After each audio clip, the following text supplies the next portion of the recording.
Life Management Science Labs would like to acknowledge that we live and produce this podcast on the traditional lands of the Wurundjeri people.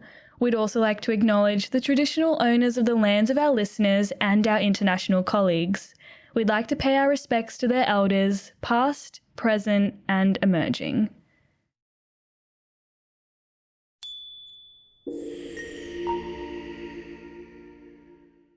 Hello everyone, and welcome to Bouncing Back, the Personal Resilience Science Insights podcast produced by LMSL, the Life Management Science Labs. We are champions of life management science, providing structured insights informed by science and inspired by practice on key aspects of conscious living. Each week, we bring you scientific and practical insights on each element with the expert knowledge of professionals in the field. I am your host, Joanna. Let's get started. Hey everyone, welcome back to Bouncing Back, our personal resilience podcast. I'm your host, Joanna, and on today's topic, we are going to be chatting about adaptability, and we are going to be focusing on personal achievement through adaptability and resilience. Now, I know that sounds a bit vague right now, but we'll dive into all of that soon. But before that, I'd love to introduce our guest today, Michele Sands. Michele has a long history of executive leadership, coaching, and business development. For over 20 years, Michele has been dedicated to helping and inspiring others to take action and design a life and career that they love. Hi, Michele. Thank you so much for joining us today. Hi, Joanna. Thank you so much for having me. I appreciate it. Of course, it's our pleasure. Now, before we start, I'd love if you could tell us a bit more about how you found yourself in this line of work. Oh, my goodness. So talking about adaptability and being resilient, I found myself in this line of work because I had gone through a divorce.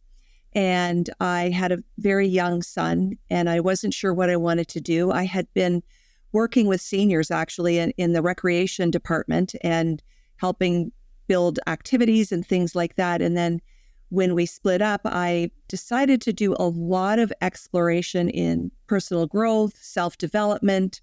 I took a lot of courses, and through that process, I got into coaching, executive coaching, working with adults and youth in developing coaching programs and curriculums. And that was it for me. It was just, a total love of recognizing the value of what having a coach can mean for somebody when they want to achieve something special. So it's just been something I've been doing even longer than 20 years now. And that journey, that pathway was and still will always be about personal growth, development, lifelong learning. It's just something I do. Yeah, and I guess, and like you said, you went through a divorce and then it led you to do this. That's resilience in itself as well, and a form of resilience. So it's great that you get to be here and share your journey with us as well. So to get to know you a bit more before we begin all the nitty-gritty of today, we've got some get to know you questions in a section we call Have You Met Michele? So our first question for you today is, what is your favorite book? Oh my gosh. Okay. So I have tons of favorite books. So it depends. Right now I'm reading Jim Quick's Limitless. And it's an amazing book. It's about, improving your memory, speed reading, I love that. I will say one of my favorite novels is, I've got two, Secret Life of Bees, and what's the other one? The other one is The Glass Castle. Really love that book. Amazing. And are you into more non-fictional or fictional books, would you say? Oh boy. So I would say right now, non-fictional. I have always been an avid reader. I used to have 2 or 3 books on the go. And I got a pretty full schedule. So right now, my nonfiction is what I'm focusing on. Amazing. And I'm the same. I used to be such a big reader and I always used to be looking for my next book. But, as you get busier, you have less time to read. So I normally just have like one book that I've like got out that I know I want to read. And then it takes me a while to get through it, but I love reading. It's so fun. Yeah, I think it's such a great thing to do. Yeah, exactly. And you, also when you like talk to people, you get book recommendations, and I find that that's the way I've been finding all my recent reads as well. People have been recommending things to me, or like social media, people are like, "Oh, this is a really good line from a book," and then I go Google it, and I'm like, "Oh wow, this looks really interesting." Yes. Yeah. Great. And our next question for you here is there a movie that you have recently enjoyed? Oh boy. I haven't really watched a whole lot of movies that recently. I know I want to go see the Bob Marley one when it comes out. Oh, Um, okay. yeah. No, I don't have a movie, but I have been watching Narcos on Netflix too. Okay, I've heard of it. I haven't watched it myself, but the Yeah. Bob Marley movie's out here in Australia. I think it came out like a week or so ago. Oh no. Okay. So it's coming here. Yeah, so it should be soon, but I've heard good things and it sounds good. Good. Good. I can't Great. wait. Yeah, awesome. So we've got a couple more questions here for you. My next one is, are you listening to any podcasts at the moment? Yep. So I listened to Dr. Mindy Peltz. She wrote Fast Like a Girl. So I've adopted a intermittent fasting lifestyle. So I love listening to her. Um, Stephen Bartlett's another one that I listen to, and Nicole Lappin. Um, yeah, there's quite a few. Amazing. And next one here is, do you have a role model? Now, when I ask this question, I feel like I should preface that it can be someone that's not famous. It could be someone in your life that you just know. Oh yeah. So I did see that question, and I thought I will say my mom. Yeah. She's my best friend. She is 85. Oh, And we have such an amazing relationship. We always have.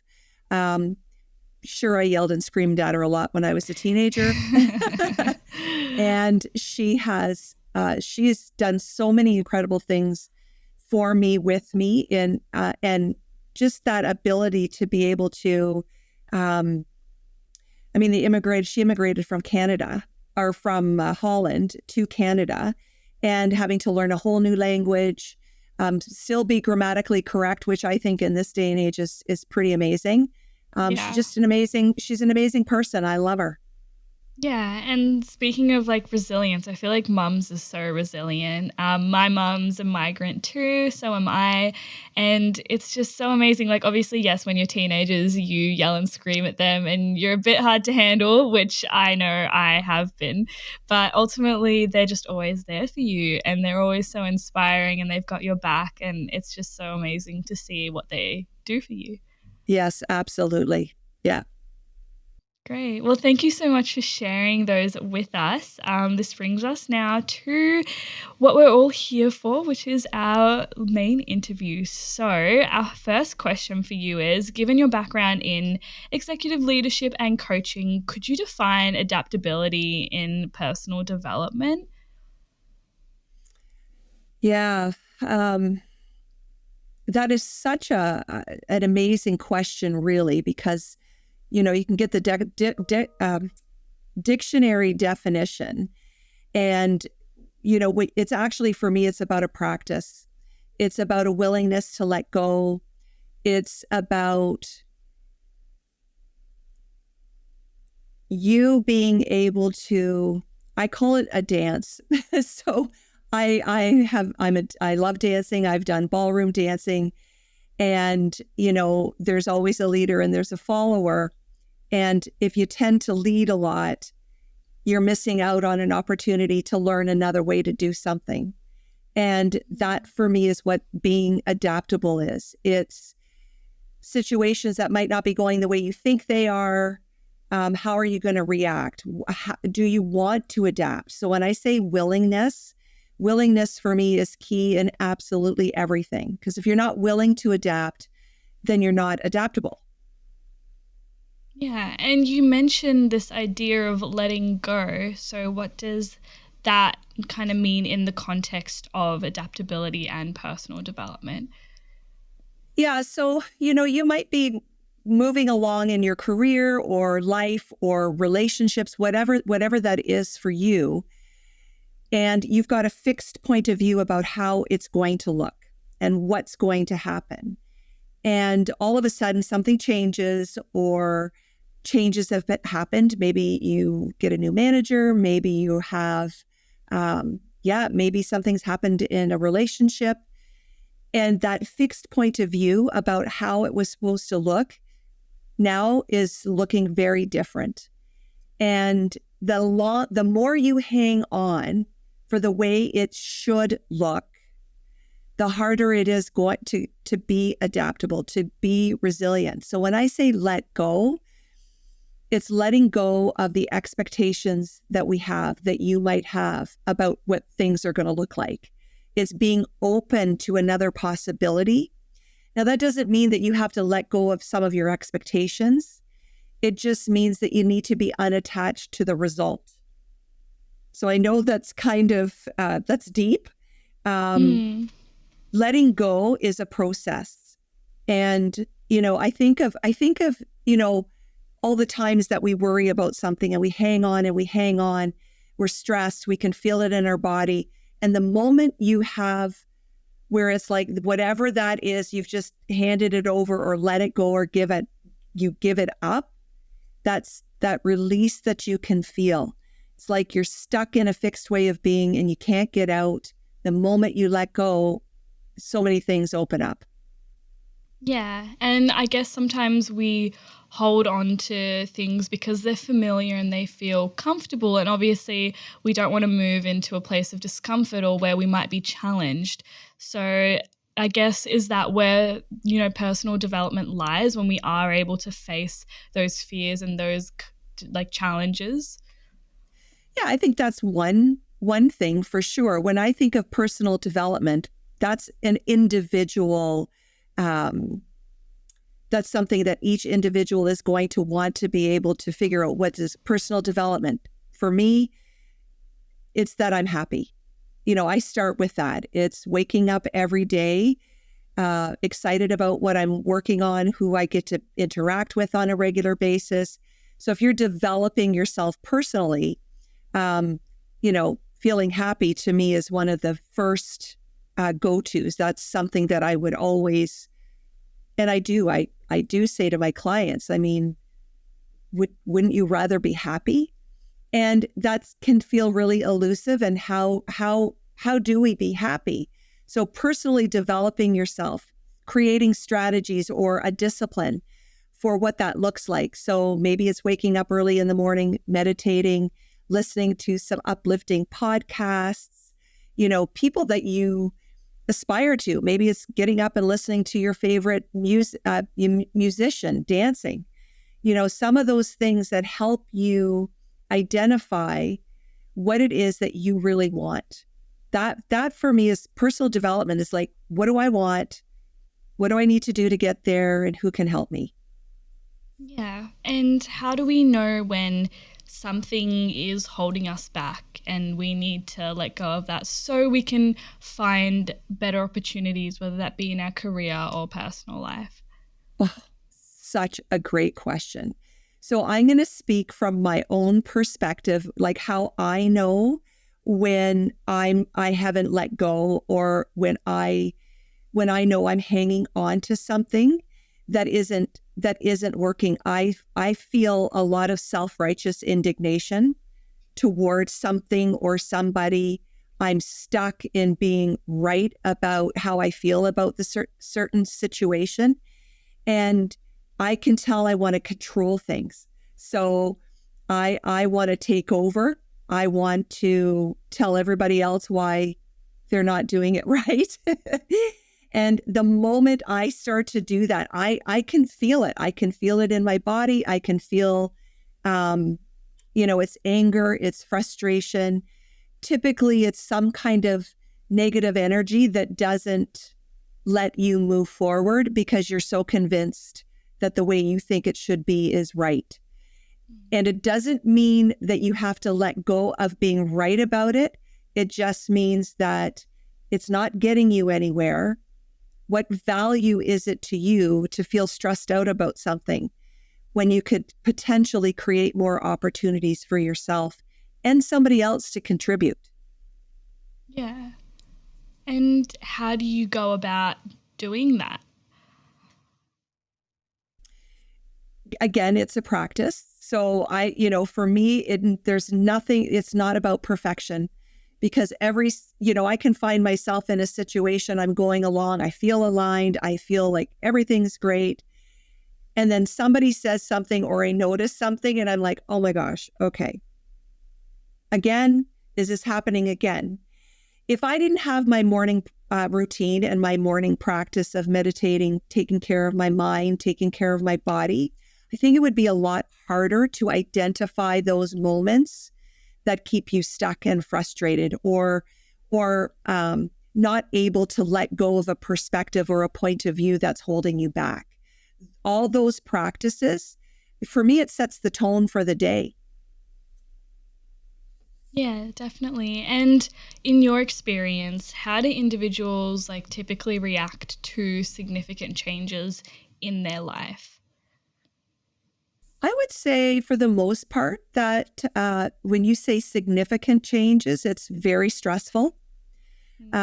We're caught up in it shouldn't look like this. It shouldn't feel this way. Why are they changing? Why is this? The why is a big question.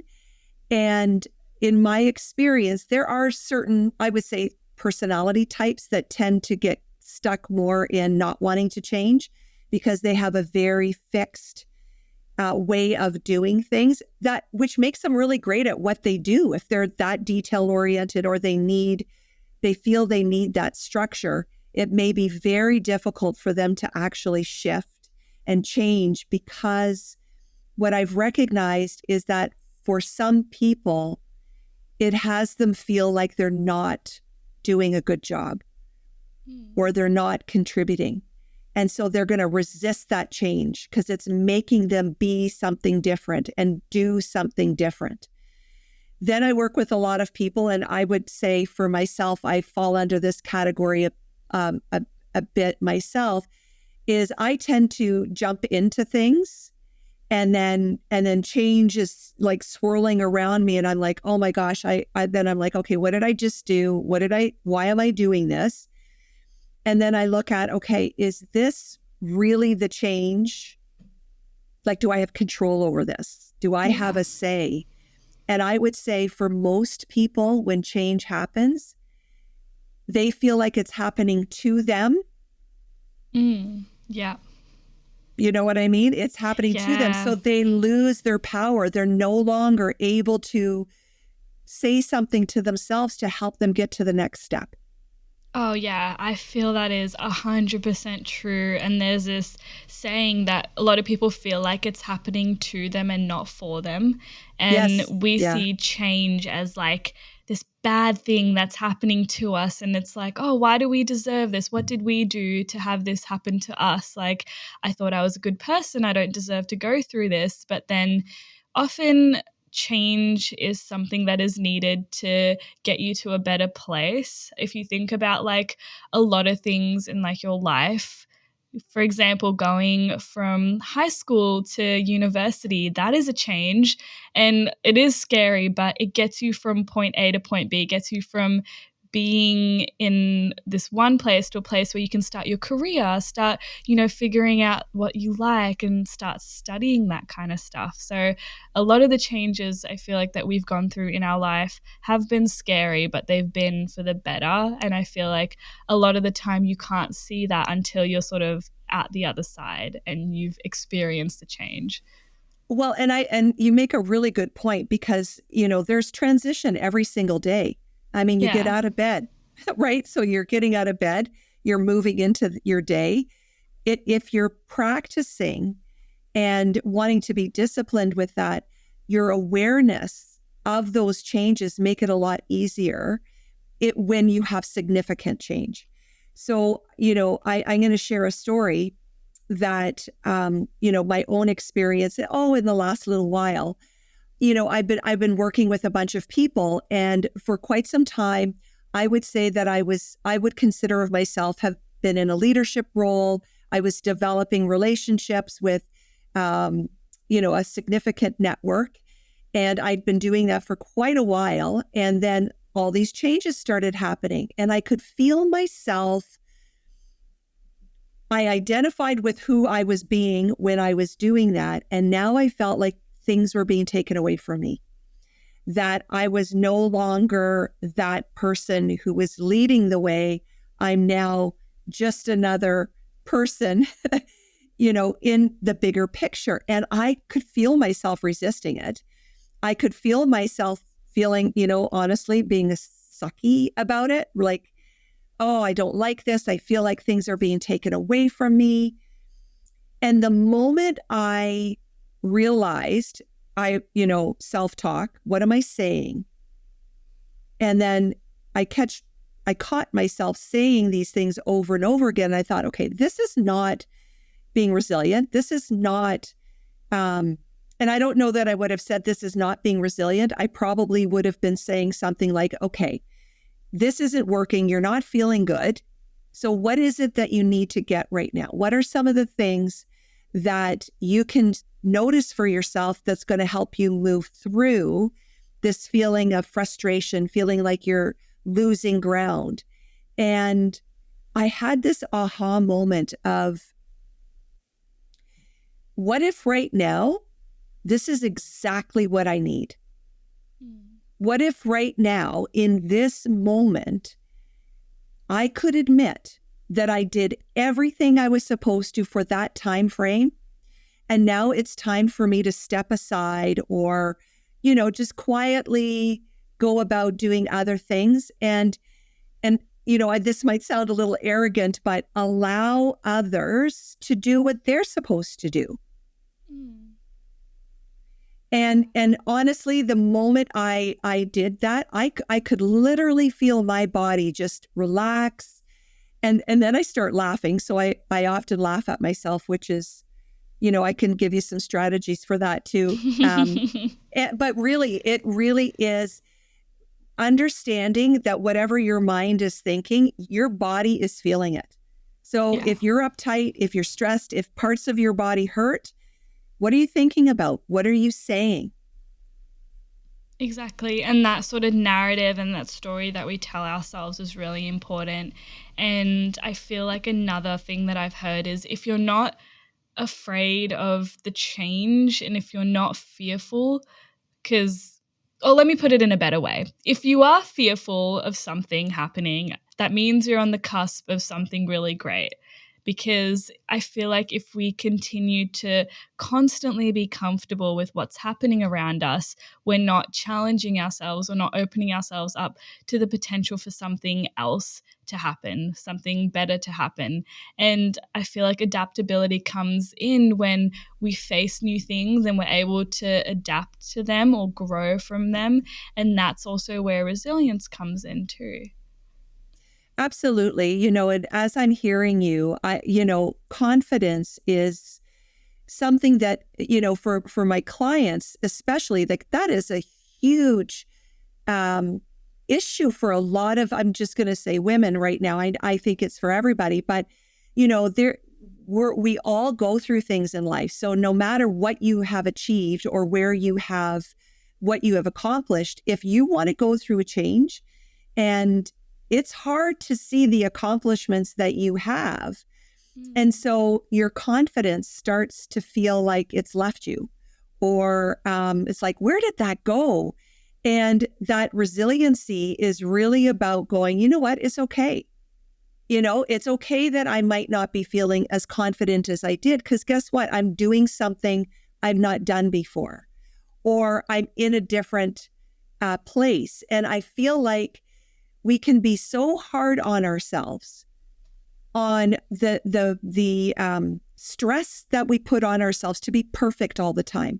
I'm not confident all the time about what I'm doing. I get nervous. And yet I know for myself, if I want to accomplish something more than what I'm doing, then I do need to take uncomfortable action. And I like to change it up a little bit. I like to call it inspired action. And because I think sometimes when you push through fear, you might just get more of fear. And while there's nothing wrong with that, pushing through something isn't a really, it's not, I think that's hard on us. I think if you can get aligned, maybe meditate or dance or something, I don't know, whatever it is, do something to change the state that you're in, how you view yourself, so that you can feel inspired. I like acting from inspiration than from fear anytime. Yeah, and I think you make such a good point, because if we're just going through life being like, okay, I just got to make it through this week, or I got to make it through this month, even though I don't really want to be doing this, like that's no way to really do life. And I think something that inspires me sometimes and that might help others is just thinking to yourself, you're exactly where you're supposed to be right now. And even if you're in a really bad state, or whatever's happening with you, you just have to know that you are exactly where you're supposed to be. And everything that's happened has happened the exact way it's supposed to have happened. And I feel like that makes me feel comfortable sometimes knowing that. Yeah, we get caught up in, I know I've used the word should. And, I heard somebody say years ago that should is what is not. Mm.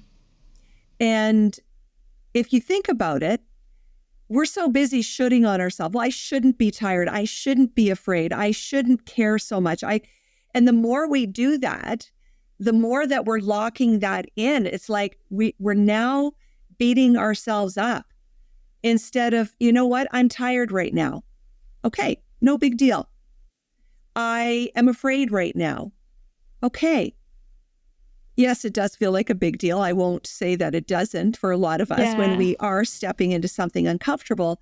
Um, the reality is, it's all the shoulds we put on our place that make it that much harder to feel inspired to take action. Yeah, exactly. Because often I feel like the shoulds that we put on ourselves are very perfect and they're idealized, and it's very hard to attain those shoulds, because we've seen how something has panned out, and now we're like, oh, it should have gone that way, or they should have said that thing, and if I did that, then things would be better now. But it's because we've gone through that, we've made a mistake potentially, we can look back and be like, okay, this is how it should have gone. And instead of applying that to the past, I feel like it's better to apply it to whatever's going to come in the future. Yeah. Great. The, Well, I wanted to ask you if you had any key strategies that, you found effective that could help people cultivate adaptability. so the first one would be, if you don't have a solid morning routine, whatever time that is for you. I get up between 4 and 5 every morning. I am a morning person, Oh, so that's wow. easier for me. Yeah, it starts my day. So I get up, I meditate, I might sit and have a cup of tea, I'll journal, I will read. Again, you're setting yourself up powerfully. Adaptability isn't just I'm in a situation and I got to figure out how to get through this.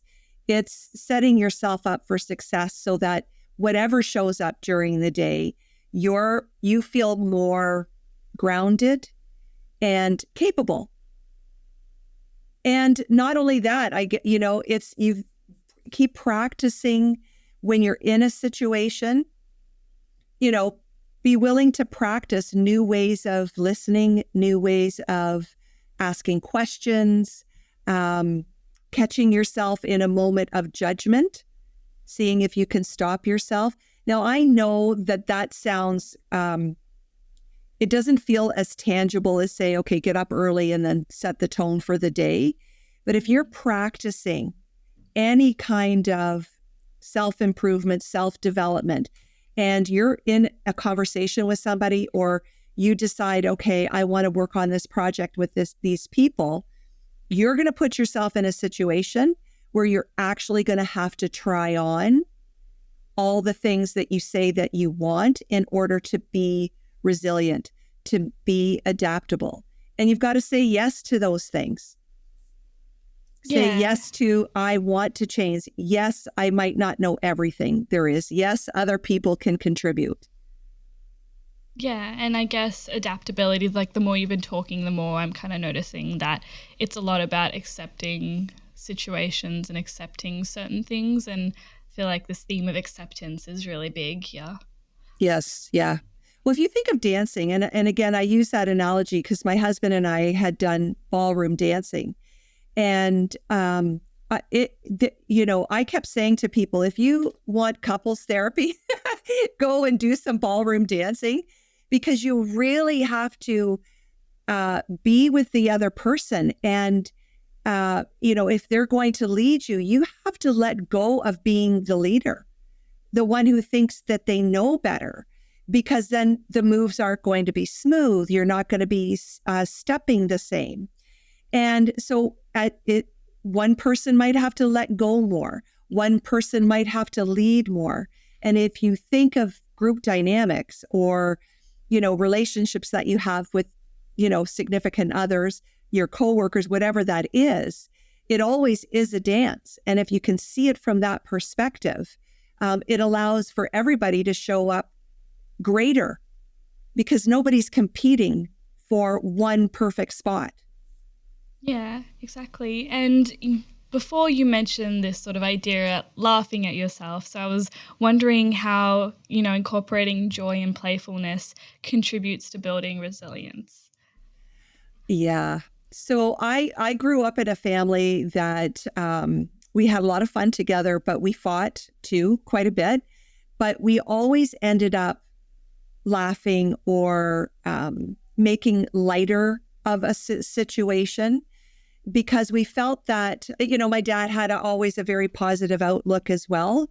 And for me, I adopted that. I know as I was growing up, I love to have a good time. My motto is, if you're not having fun, why are you doing it? And some of the strategies that I use for that, because I don't know if people just wake up playful or not. I do. And, thank goodness my husband doesn't get up early with me, because I could probably solve all the problems of the world, first thing in the morning, but he doesn't want to listen to me at that time in the morning. So I think being playful is, again, I'm going to say it, it's letting go. It's not being afraid of looking silly. It is about being willing to maybe look a little silly and not worry about what people are going to say about you when they see you. And I think when you achieve a certain level in, let's say you're in your career, wherever it is, executive leadership, corporate, whatever that is, we get so hung up on looking perfect, being perfect, saying the right thing, being professional, and we just get trapped more narrow, because you're not being you. You're not authentically being playful or allowing yourself to trust your own instincts around what it means for you to enjoy something. Yeah, and I guess what advice do you have for someone who might feel stuck or overwhelmed by constant change, and they want to tap into, more things that are playful or fun that make life feel, you know, better, more stable? I would say absolutely breathe a little bit more, relax a little bit more. Um, for people that, if people that I know that are struggling with change right now, if I said to them, everything always works out, just relax, take a deep breath, look at one thing right now in all of the changes that you might be going through. What is one thing right now you feel that you have control over? And literally, I can see people when I have those conversations, they do take a deep breath. They are able to reflect. We don't take enough time to process, to reflect when we're going through change, especially if we feel like it's got to go really fast. We're the ones that get to slow it down. When things come at us, that's when we're the ones that need to take time. Like I said, breathe, relax, and pick one thing you have control over, which really is yourself. Yeah, and I guess once we do that, how do we use that sort of power? Well, it depends on how you want to use that power, right? So from my perspective, use it for yourself, because when you're calm and you're relaxed, then you can actually offer that to somebody else.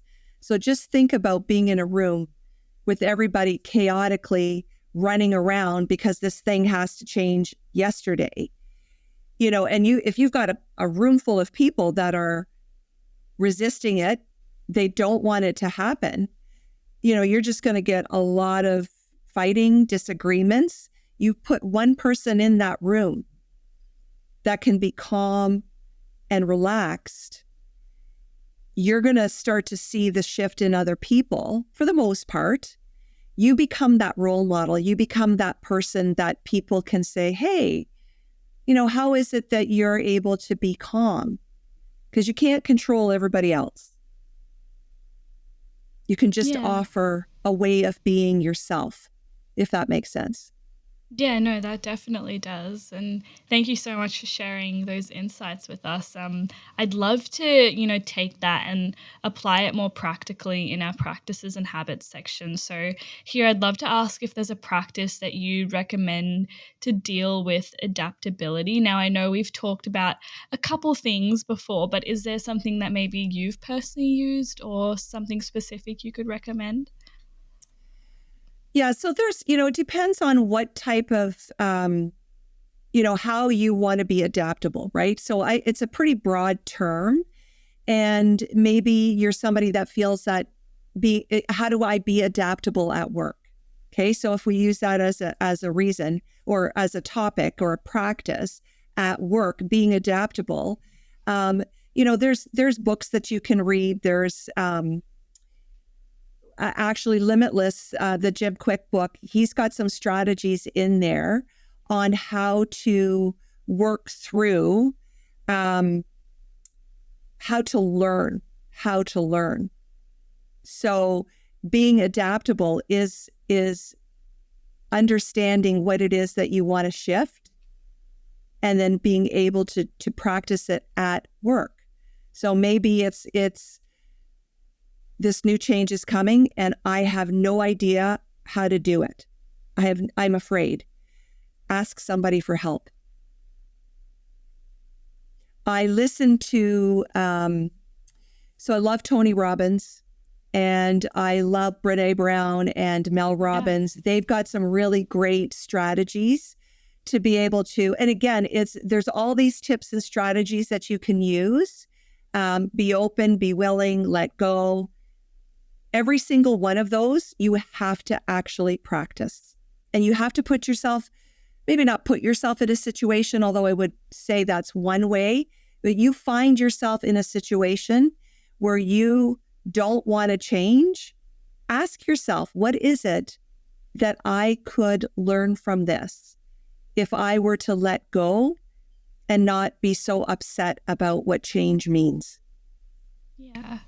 And do you recommend a specific way of doing this? Like, is this something we should wake up and sort of reflect upon? Do we reflect upon it throughout our day? Do we try using journaling to sort of figure this out? Yeah. So I like I said, I meditate. So, I quiet my mind as much as you can. I journal every day. So I journal as a focus. So what do I want?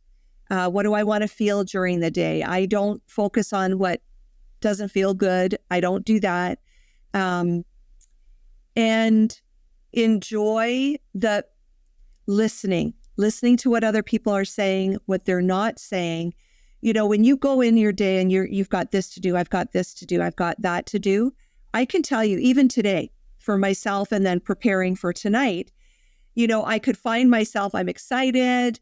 And then I'm like, oh yeah, but I got to do this and I got to do this. And then I go, you know what?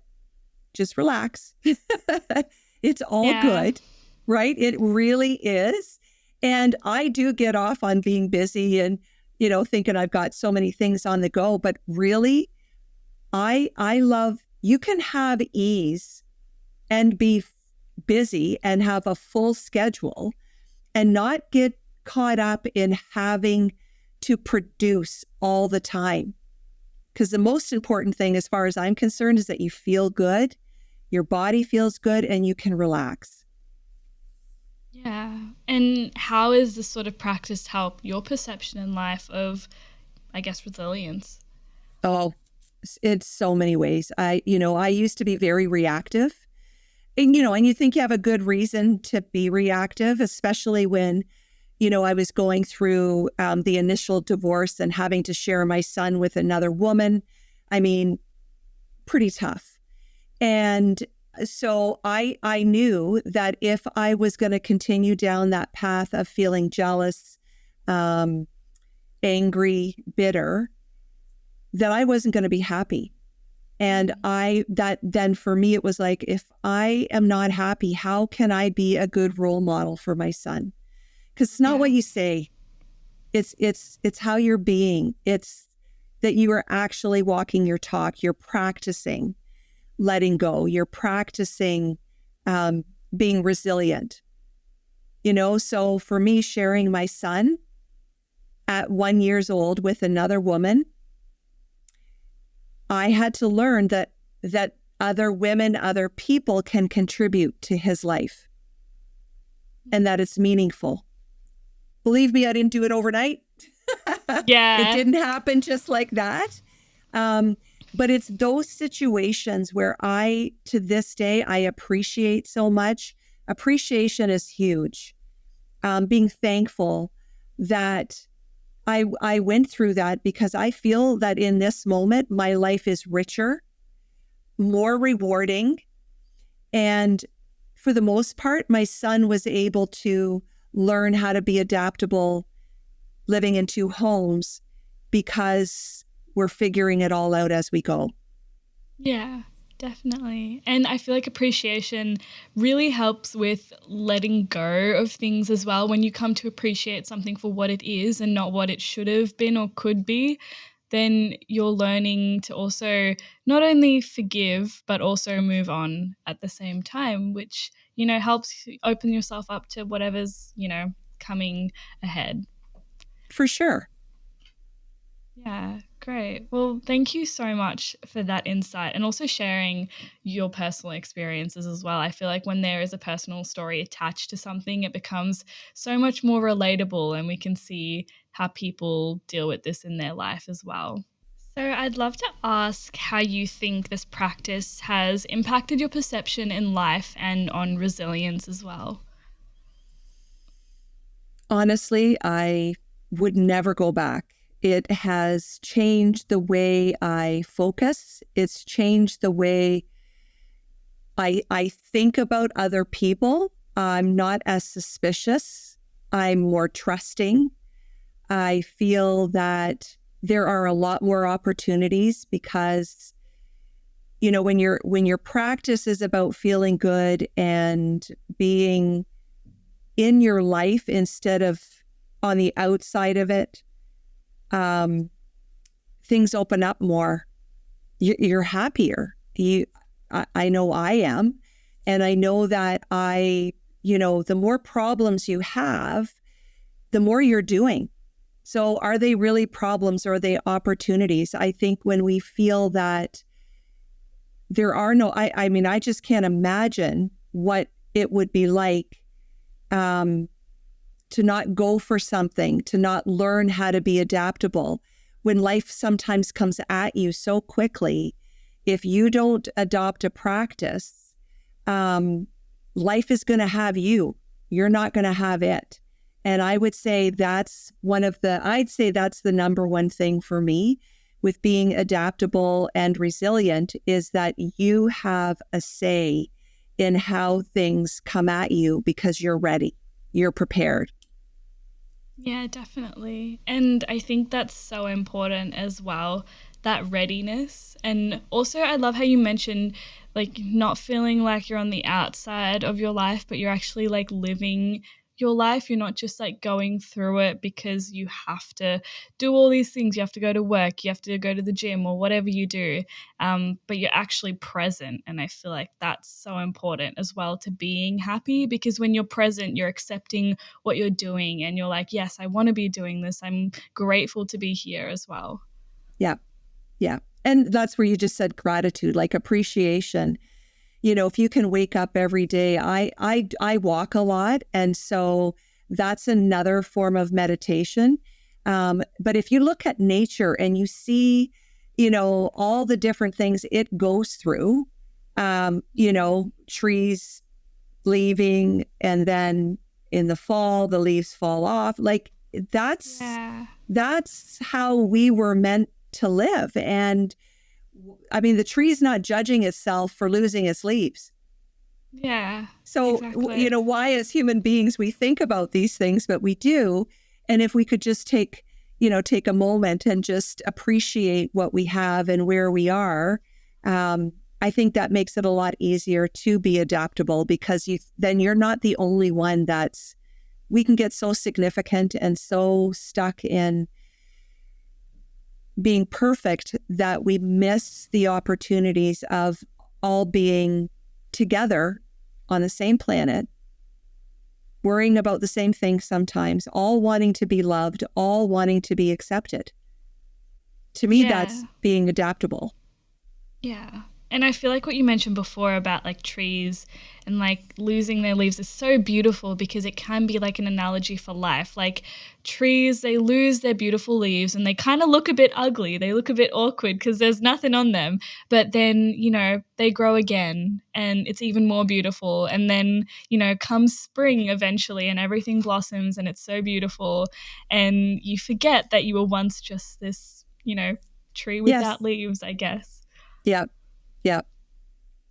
Great. Well, thank you, Michele, for sharing that and like your personal experiences as well to back it up, which is always great. I love hearing people and their stories and stories of adversity, because it's so inspirational as well. And this brings us now to our last section, which is our open mic. So here, I'd love to hand it over to you just to talk about anything that you would like to. So the floor is all yours. Oh, thank you. Yeah. I mean, I love the topic. I think it's such an important resiliency is, I think it's a learned. I do. I really think it's important. Some people may find it easier than others.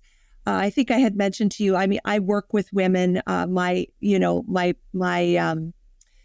of my coaching practices is really to support women to create a career that they love or design a career that they love. And in order to do that, I would say focusing on what you want, appreciating what you have, and being adaptable are the three key ingredients that I use.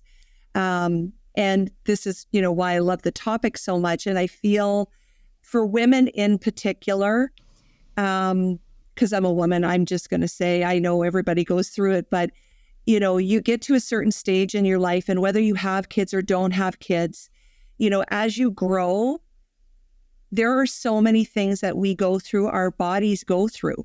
Naturally, that's what they're supposed to do. And if we're not feeling prepared or